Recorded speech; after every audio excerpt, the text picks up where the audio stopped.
பேச்சில் இது வரைக்கும் குற்றச்சாட்டுகள் இருந்தது, ஆனா ஒரு சொல்யூஷன் கிடையாது. நான் வந்து இதை பண்ணுவேன் அப்படிங்கிற ஒரு சொல்யூஷன் கிடையாது. சோசியல் மீடியா விமர்சனத்துக்கு தான் பதில் சொல்றாரு. இது ஒரு வீட்டை விட்டு வெளியே வராத விமர்சனத்துக்கு பதில் சொல்றாரு.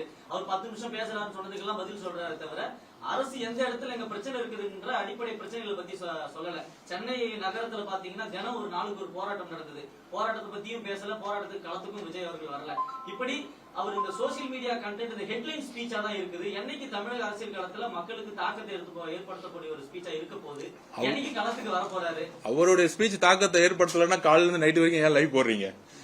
அதாவது ஒண்ணு புரிஞ்சுக்கோங்க, ஒரே நிமிஷம் புரிஞ்சுக்கோங்க. அது உங்களுடைய விமர்சனம்ங்கிறது உங்களுடைய பார்வை. நீங்களும் திமுக சோசியல் மீடியா பார்த்துட்டு கொஸ்டின் கேட்க கூடாது.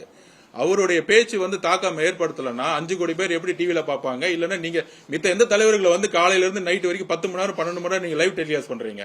பீப்புளோட எங்கேஜ்மெண்ட் இல்லாம நீங்க லைவ் டெலிகாஸ்ட் பண்ண முடியுமா? நீங்க தான் கூட வரீங்களா? சரி, ஃபுல்லா வரீங்களா எங்களோட? காலையில 10 மணில இருந்து நைட் 12 மணி வரைக்கும் பக்கத்துல வேன்ல நீங்க உங்க முகம் தானே தெரியுது.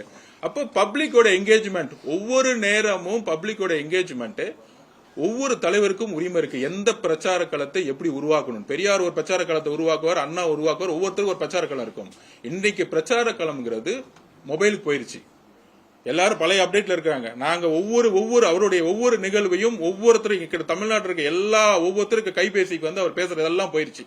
அதை நோக்கி சிந்திக்க ஆரம்பிச்சுட்டாங்க. அவர் பேசக்கூடிய ஒவ்வொரு கொஸ்டினுக்கும் நீங்க சொல்றீங்க சொல்யூஷன் என்ன? தேர்தல் அறிக்கையில தான் ஒரு சொல்யூஷன் சொல்ல முடியும். அவர் முதலமைச்சரா நான் வரும்பொழுது, இந்த ஆட்சி நிர்வாகம் வரும்போது எப்படிலாம் இந்த அரசு இருக்குங்கிறத ஒரு மேனிபெஸ்டோல தான் சொல்ல முடியும். ஒவ்வொரு துறையில நாங்க என்னென்ன செய்வோம், என்னென்ன மாற்றங்களை உருவாக்குங்கிறத அவர் கண்டிப்பா பதிவு பண்ணுவாரு. மேனிபெஸ்டோல வந்து ரிலீஸ் பண்ணும்போது உங்களுக்கு புரிய வரும். வரக்கூடிய பிரச்சாரங்கள் மூலமா நாங்க சொல்லுவோம். தேர்தல் நெருங்கிட்டே இருக்கு, இன்னமும் காவல்துறை பர்மிஷன் கொடுக்கல, அந்த மாதிரியான பேச்சுகளே இருக்கு. ஏன் மக்களை நேரடியா சந்திக்கிறதுக்கு எது காவல்துறை பர்மிஷன் கொடுக்கணும்? நீங்க அரேஞ்ச் பண்ணலாம், மக்கள் சந்திப்பு இல்லாம நிர்வாகிகள் சந்திப்பு. இல்ல அதுதான் சொல்றேன். மித்த தலைவர்களுக்கும் இங்க இருக்கு என்ன பிரச்சனைனா, இப்ப வந்து பாத்தீங்கன்னா ஒரு தெருவில் நாங்க வந்து ஒரு 20,000 பேர் மக்கள் வராங்கன்னா திடீர்னு 50,000 பேர் வரக்கூடிய இடத்துல காவல்துறை சப்போர்ட் இல்லாம நம்மளால எங்க தலைவர் வச்சு கூட்டத்தை பண்ண முடியாது. இதுதான் பிரச்சனை.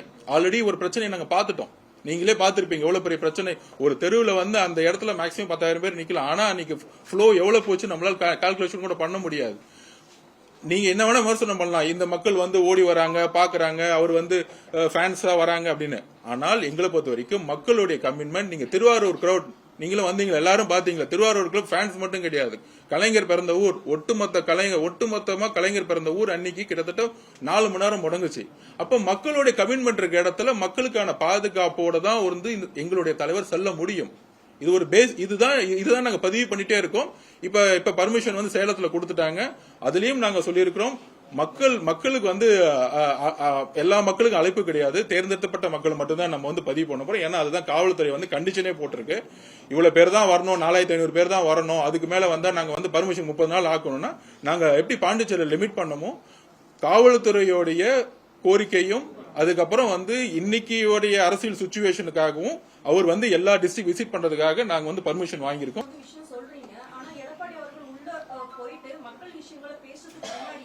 வெளிநடப்பு நடத்துறதுலதான் குறியா இருக்கிறாங்க. அப்படி இருக்கும்போது அவங்களும் அவங்களுடைய கடமையிலிருந்து தவறுறாங்கன்னு தான் நம்ம புரிஞ்சுக்க முடியும். ஒருத்தருக்கு வாய்ப்பு கொடுக்காம ஏன் வந்து வெளிநடப்பு செய்யறாங்க? பொதுவா வந்து எதிர்கட்சியா இருக்கும்போது ஸ்டாலின் சார் வெளிநடப்பு செஞ்சிருக்காரு.